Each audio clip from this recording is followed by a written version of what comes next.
বিগত সরকারের মেয়াদে বঞ্চিত হওয়া শিক্ষা প্রতিষ্ঠানগুলোকে পর্যায়ক্রমে এমপিওভুক্ত শিক্ষকদের চাকুরি স্থায়ীকরণের আহ্বান জানিয়েছে বাংলাদেশ জামায়াতে ইসলামী।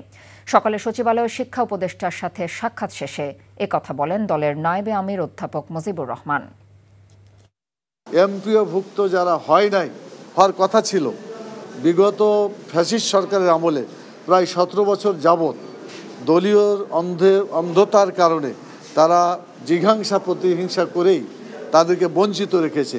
এই সমস্ত বঞ্চিত শিক্ষক এবং অধিকার বঞ্চিত, চাকরি থেকে বিচ্যুত এই শিক্ষকদের জন্য তাদের ব্যাপারে একটা পদক্ষেপ নেওয়ার জন্য আমরা উপদেষ্টা মহোদয়ের সাথে কথা বলেছি। আমাদের দেশের যে সিলেবাস আছে, সামনে যাতে ইসলাম বিরোধী, নৈতিকতা বিরোধী, চরিত্র বিরোধী কোনো জিনিস না থাকে সে ব্যাপারে আমরা বলেছি।